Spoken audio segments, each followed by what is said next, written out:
જે ધર્મ વિરોધી અકૃત કાર્યો આપણે કરતા હોઈએ એ ટળે, ઓછા થાય. શું કર્યું જન્મી સંસારમાં કીધા દુકૃત કામ, જગત પિતાને જાણ્યા નહીં ને ઉલટો ચાલ્યો ઉવાડ. જે જગતના પિતા છે, જે સૃષ્ટિ રસાવે છે, આપણને જેને જન્મ આપ્યો એને આપણે જાણવા આવ્યા હતા, એને જાણ્યા નહીં ને ઉલટા આપણે બીજા માર્ગ ઉપર ચાલ્યા. તો આપણે આપણો જન્મ એના માટે છે, પ્રભુ ભજન, પ્રભુ બંદગી માટે. અને આપણે કરી હું રહ્યા છીએ અત્યારે? તો માલવી મળે કોઈ માર્ગ તણા, ચાલવું તેની સાથ, ધામડે બતાવે કોઈ ધર્મનું, નિર્ણય નિરખાવે નાથ. તો આપણા આશ્રમમાં, ગામના પઢાણમાં આશ્રમ હોય, ત્યાં મહાપુરુષો બિરાજમાન હોય, એ આપણને માર્ગ બતાવે કે આ માર્ગે ચાલો. માલવી મળે કોઈ માર્ગ તણા, ચાલવું તેની સાથ, ધામડે દેખાડે ધર્મનું, નિર્ણય કરી નિરખાવે નાથ. તો આશ્રમના જે સંતો હોય એના સંપર્કમાં આપણે હોઈએ તો એ માર્ગ ઉપર આપણે હાલી શકીએ. નકર આપણને કોણ જ્ઞાન આપે કે આ માર્ગ ઉપર હાલો, આ કરો, આ કરો? કોઈ જ્ઞાન ન આપે, ગામમાં કોઈ આપે ન આપે. તો આશ્રમમાં બિરાજમાન સંતો હોય આપણને રસ્તો બતાવે કે આ કરવા જેવું છે, ના નથી કરવા જેવું. એ રસ્તા ઉપર આપણે હાલવી, મહાપુરુષો હાલેલા હોય એ રસ્તા ઉપર માર્ગદર્શન પ્રમાણે હાલવી તો આપણે એની એ વાટે ભોગવે. નકર આપણો જન્મ ફેલ જાય. શું જાય? જન્મ મળ્યો પણ એનું કોઈ મૂલ્ય નહીં, એ બરાબર થઈ ગયું. તો સુખરામ બાપુએ કીધું કે માત પિતા બેની બાંધવ, સર્વ જાણો સર્વરૂપ, સમોરે સુકાવે સત્સંગનો, નાખે અંધારે કૂપ. કોઈ સત્સંગમાં ભજનમાં જતા હોય તો પહેલું આવરણ આવે માત પિતા બેની બાંધવ, કે ભાઈ ત્યાં આશ્રમે શું કામ છે? આપણે આપણું કામ કરો ઘરે, તો વિઘ્ન છે. કોઈ પણ સત્કર્મ કરવામાં વિઘ્ન આવે, એનાથી ફળ થવું પડે. અત્યારે તમે કોઈ પણ મૂવી જોવા જાઓ કે કોઈ હસી મજાકના ખેલકૂદમાં જાઓ તો કોઈ ના નહીં પાડે કુટુંબીજનો, કારણ કે એ સત્યનો માર્ગ નથી અને એને અપનાવેલો નથી, એટલે એને એમાં મજા આવે, એમાં કોઈ નાઈ નહીં પાડે. પણ ધર્મના કાર્યમાં જાઓ, સત્યના માર્ગ ઉપર આગળ વધશો એટલે તરત વિઘ્ન આવશે. માત પિતા બેની બાંધવ, સર્વ જાણો સર્વરૂપ, સમોરે સુકાવે સત્સંગનો, નાખે અંધારે કૂપ. વખત વીત્યો તારો વાતમાં, ગોતણ કરતા ગામ, કુસંગી મળ્યા કોઈ કાળમાં, ભૂલાવી દીધું ગામનું નામ. આજ કરશું, કાલ કરશું, આજ કરશું, કાલ કરશું, વખત એમાં વીતતો જાય. વખત વીત્યો તારો વાતમાં, ગોતણ કરતા ગામ, એમાં કોઈક આપણને કુસંગી મળી જાય કે ભાઈ ન્યા શું કામ છે તારું? અહીંયા બેહીને આપણે મજા કરવી. આપણો વિચાર ફરવી નાખે. આપણો એક વિચાર ફરી ગયો, આપણું જીવન ફરી જાય. એક વિચાર ઉપર આપણું જીવન ટકેલું હોય. કોઈ કાર્ય કરવા જતા હોય ને આપણો વિચાર જો ફરી ગયો તો એ કાર્ય આપણે ચૂકી ગયા, એ લાવો ચૂકી ગયા, એટલે આપણા જીવનમાં જે ફેરફાર થવાનો હતો એ ચૂકી ગયા. આપણે જીવન આખું ફરી જાય. તો સત્કાર્યોમાં, ભજનમાં, સત્સંગમાં નિત્ય જવું, એમાં જો કુસંગી આપણને મળે તો એનો સાથ દેવો નહીં. સુખરામ બાપુએ કીધું જો આ સાથ આપણે એનું દેવું ને તો આપણું જીવન જે પલટવાનું છે ને એ નહીં પલટી શકે. ખોટા માર્ગે આપણે જતા રહેવું. તો શું કર્યું જન્મી સંસારમાં એ યાદ રાખવું કે આપણે જગતમાં હુકામ આવ્યા છીએ, સંસારમાં આપણે હુકામ આવ્યા છીએ. ખાલી હસી મજાક, ખાવા પીવા કૂદવાટું નહીં. આપણો જન્મ એના માટે છે. એ મહાપુરુષો આપણને માર્ગ બતાવે, એ માર્ગ ઉપર ચાલવું. સુખરામ કહે કોઈ દી છોડવો નહીં સંત પુરુષનો સંગ, આપ તરે તારે અને ઓળ દઈ દે એનો રંગ. સુખરામ બાપુએ ભાર મૂક્યો, કોઈ દિવસ છોડવો નહીં સાધુ પુરુષનો સંગ. એ તો પોતે તરે જ, આપણને તારે, અને એનો જે રંગ હોય ને પ્રભુ પ્રત્યે એ આપણને લગાવતા જાય. તો તમારા ગામમાં આશ્રમમાં નિર્ભયરામ બાપુ બિરાજમાન છે. સંત તરીકે આપના હૃદયમાં ગુરુ તરીકે પણ હશે. તો કોઈ પણ સમયે કોઈ પણ વિઘ્નરૂપી આવે, સંતોનો સંગ છોડવો નહીં. ક્યારેક એવો રંગ ચડાવી દે કે તમારું જીવન પલટાઈ જાય. તમારું જીવનનું જે સાર્થક છે, શેના માટે તમારું જીવન છે, એ તમને સમજાઈ જાય. તો આપ તરે તારે અને ઓળને દઈ દે એનો રંગ. એ તો તરે જ, મહાપુરુષો તો તરે જ, પણ આપણને તારતા જાય, અરવાર આપણને ઉદ્ધાર કરતા જાય આપણો. પણ ક્યારે આપણે એનો સંગ કર્યો હોય ત્યારે. તો કોઈ દિવસ છોડવો નહીં સંગ. આપ તરે ને તારે ઓળને દઈ દે એનો રંગ. તો આપણા ગામમાં, કુંભણ ગામમાં જે સંત બિરાજમાન છે એનો સંગ ક્યારેય છોડતા નહીં. સદૈવ એની સંગે રહેજો.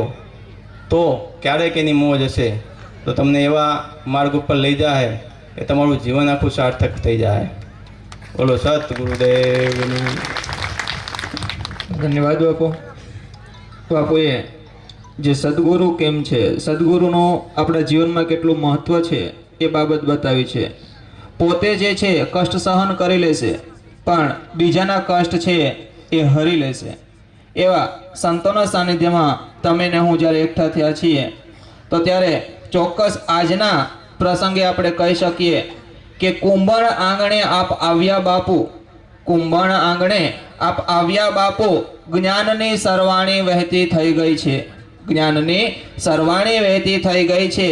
જ્ઞાન એવું તે પીરસ્યું બાપુ, જ્ઞાન એવું તે પીરસ્યું બાપુ. તસવીર અને માનસ પટ પર સવાઈ ગઈ છે. એટલા માટે નિર્ભયરામ બાપુને પણ કોટી કોટી વંદન છે અહીંયાથી. એટલે આવા અવસરની અંદર એક ગુરુ આપણા જીવનમાં કેટલું પરિવર્તન લાવી શકે એનો મહિમા બતાવવો હોય તો આપણે કહી શકીએ ખરા કે આપણે લોખંડનો કોઈ ટુકડો છે, લોખંડનો કોઈ ટુકડો છે એ પાણીની અંદર ફેંકી દઈએ તો એ તરશે કે ડૂબી જશે? એ ડૂબી જશે. શા માટે? કે એને કોઈ આધાર નથી. પણ એ જ પાણીનો, એ જ લોખંડનો ટુકડો છે એ આપણે જ્યારે લાકડાની અંદર ઠોકી દઈશું અને પછી એ લાકડાને આપણે પાણીની અંદર તરતું મૂકી દઈશું તો એ ડૂબશે નહીં, પણ એ તરવા માંડશે.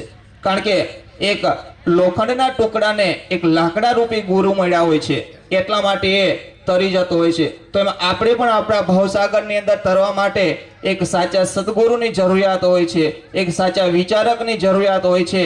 તો એ આજ આપણા કુંભણના આંગણે પધાર્યા છે અને એ જ્ઞાનની સતત ને સતત સરવાણી વહેતી થઈ રહી હોય છે. ત્યારે કાયમને માટે કુંભણનો એમને સાથ અને સહકાર મળતો રહેશે એવી ઈચ્છા રાખીએ છીએ. તો હવે પછી આપણા કાર્યક્રમની અંદર પધારેલ સદગુરુ શ્રી લાલરામ બાપુ, ગુરુ શ્રી દામજીરામ બાપુ, શ્રી અવધામ આશ્રમ અખ્તરિયાથી આવ્યા છે. તો એ એમની ભાષામાં આપણને કંઈક ને કંઈક ઉપદેશ આપશે.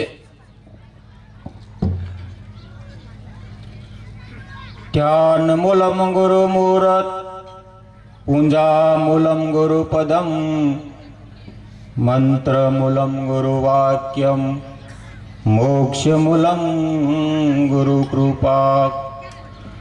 ગુરુ બ્રહ્મા ગુરુ વિષ્ણુ ગુરુદેવો મહેશ્વરો, ગુરુ સાક્ષાત પરિબ્રહ્મ તસ્મે શ્રી ગુરુવે નમઃ. ઇષ્ટ રામદેવજી મહારાજની જય, દામજીરામ બાપુની જય, ગરીબદાસ બા જય. તો બોલો સુખરામ બાપુની જય, બુદ્ધગર સ્વામીની, ગેબીનાથ, રામદેવજી મહારાજની. બહુ મજાની સંતો મહાપુરુષોએ વાતો કરી ગુરુ વિશે, ઈષ્ટ પરમાત્મા વિશે. થોડું થોડું બધાએ આપણે લઈ સંતો કહે એમાંથી તો જીવન બનવાનું શરૂ થઈ જાય. આપણે એકારે ઝાઝું લઈ શકશું નહીં, લેવાય પણ નહીં. થોડું થોડું બધેથી થોડું થોડું જ્ઞાન લઈએ આપણે. અહીંથી જ નકરું લઈ લેવું કાંઈ ન હોય. ગમે ત્યાંથી ગમે ત્યાં જ્યાં અનુકૂળતા પડે ત્યાંથી જ્ઞાન લેવાય છે. સદગુરુ મહારાજ એક હોય છે, પણ સંતો અનેક સંતો પાસેથી જ્ઞાન લેવાય છે. આ વાડાબંધી ન હોય સંતોમાં, સાધુ પરંપરામાં હોય કદાચ, પણ સંતોમાં વાડાબંધી નથી હોતો. એને સંત કહેવામાં આવે છે. સંત મિલન કો જાય તજી માન મોહ અભિમાન. આ બહુ નડે માન. મને કોઈક માન આપે, બહુ મુશ્કેલી છે. આ મંચ ઉપર બેઠા હોય ને કોઈ આમ આવો એમ ન કહેવાય ગયું તો મુશ્કેલી પડે અમને તેમ થોડું થોડું તો. એટલે આપણે ક્યાં વાત જ રહી. એટલે એ બધું ધીરે ધીરે ક્યારે ઓછું થાય. આ માનનો મોહ ક્યારે ઘટે? મોહ સકલ વ્યાધીન કર મૂલા. ભવનું સૂળ હોય તો મોહ આવવા જવાનું તો ક્યારે મટે? કોઈ સદગુરુ એવા મળે, કોઈ સંતનો સંગ થાય. હમણે હરિરામ બાપુએ, અભયરામ બાપુએ, પાર્થો મહારાજે વાત કરી બધી સંતોની. એ સંતો જે છે, એ જે મહાપુરુષો છે, એ સગુણ રૂપે એની અંદર જે નિરાકાર જાગૃત કરેલું છે, જે નિરાકાર તત્વ, જે આત્માને કહેવી, બ્રહ્મ કહેવી, અલગ કહેવી, અવ્યક્ત કહેવી, તે બધું તેમાં છે. કેમાં? જે આ સગુણ તેની અંદર નિર્ગુણ જાગૃત કરેલું છે. સગુણ નિર્ગુણ કશું નહીં ભેદા ઉત્તરકાંડની અંદર. આપણે સ્વરૂપ રામદેવજી મહારાજનું હોય, કોઈ કૃષ્ણનું હોય, રામનું હોય, હનુમાનજી મહારાજનું હોય, એની પાસે આપણે પ્રાર્થના કર્યા કરીએ. એ કઈ બોલતા નથી. આપ્યો આકાર કોણે આપ્યો? આ સગુણ રૂપે દેહ છે, એને આકાર બનાવીને ત્યાં પધરાવ્યા, સ્થાપના કરી એની. પ્રાણ સંતો દ્વારા, સમાજ દ્વારા પ્રાણ પ્રતિષ્ઠા, પ્રાણને સ્થાપિત કર્યા. ત્યાં કોણે કર્યા? સગુણ રૂપથી. આજે દેહ છે સ્થૂળ, એની અંદર જે નિર્ગુણ તત્વ છે આત્મા, એ જો એનો અનુભવ કરવો હોય, એનો આનંદ જો માણવો હોય, તો કોઈ સદગુરુનો સંગ કરવો પડે છે. ગુરુ તો મહિમા બધાએ સંતો મહાપુરુષે, અવતારે કૃષ્ણ કે રામ, રામદેવજી મહારાજ બધાએ મહિમા ગાયો, ગુરુનો મહિમા. સદગુરુ એક શોષણ કરે છે. શોષણ નહીં હો, શોષણ એને ગુરુ નો કહેવામાં આવે. શોષણ એટલે જે પ્રાપ્ત જેણે કર્યું છે એ તમને માર્ગદર્શન બતાવે. શોષણ આંગળી સીંધે શાન કરે, એ માર્ગ પર આપણે હાલવું પડે. પણ મહાપુરુષો આપણે કહેવાય, આપણે દેવ તરીકે આપણે પૂજનીય છીએ, પણ જબુ કહે એમ પામર ના કહેવાથી દિલ ના ડગાવે. હવે કોક કાંઈક આપણને હાલી મોવાલી બોલી જાય તો આપણે રૂવાડા ઉભા થઈ જાય તો આપણે મહામાનવને આપણે દેવ કેમ કહેવાય? પામર ના કહેવાથી દિલ ના ડગાવે. કોઈ પણ કાંઈ બોલી જાય તો આપણે પોતે પોતાનામાંથી શરૂઆત કરીએ કે મને કોઈ કાંઈ કહી લે છે તો હું ચોથી અવસ્થાનો માલિક, ચોથી અવસ્થા ભૂમિકામાં હું પ્રવેશ કરી ગયેલો વ્યક્તિ છું, તો મને અસર શું કામ કરે છે? કે જે આપણે હોવાનો દાવો કરીએ છીએ એ આપણે નથી, એ બતાવે છે મન. હું દાવો કરું છું હું મહાપુરુષ છું, હું દેવ પુરુષ છું, પણ કોઈક કાંઈક બોલે ત્યાં આપણે ચોથી અવસ્થા ભૂલાઈ જાય, તુર્યાતીત અવસ્થા ભૂલાઈ જાય. આ ગોતવાનું આશે હું કામ આપણે વિખાય સ્વાતી અવસ્થા, તુર્યાતીત અવસ્થા, બ્રહ્મ સ્વરૂપ અવસ્થા વિખાઈ જાય છે. એટલે પ્રાપ્ત નથી થઈ. હોવાનો દાવો કરીએ છીએ, ખાલી દાવો કરીએ છીએ, સહી નહીં. એટલે ને ગંગા સતી કહે, ગુરુ વિશે વાત કરે, ગુરુ મહિમાનો વાત કરે છે કે ન કરવા સદગુરુના કર્મ. ન કરવા સદગુરુના કર્મનો અર્થ શું છે? જે ગુરુ પદ જે પ્રાપ્ત થયું છે આપણને, એ પદનો મહિમા પૂરેપૂરો આપણે અપનાવી, પૂરેપૂરો આપણે શીખી શાસ્ત્રો દ્વારા, સંતો દ્વારા. સાધક અવસ્થામાં ગુરુપદ સ્વીકારી નહીં લેવાનું કાંઈક, કારણ કે આ બધી એ પદ એવું છે, આ ગુરુપદ કે એમાં જે ઉર્જા જે ઉત્પન્ન કરવાની છે, ઉર્જા દેવાની છે. આપણે વાત કરીએ ને કે ભાઈ સંતોનો સંગ કરવો, ત્યાંથી કાંઈક મળશે. જો સમયની અંદર એવો જે રાજીપો આવી જાય તમારો, તો એ તમને રીઝી જાય. એ રીઝી જાય ક્યારે? અંદરનો ભાવ પ્રગટ જાય ત્યારે. એટલે ભાવમાં સતત આપણે ઓતપ્રોત રહી, ગુરુના સાનિધ્યમાં રહી, સદગુરુનું કરમ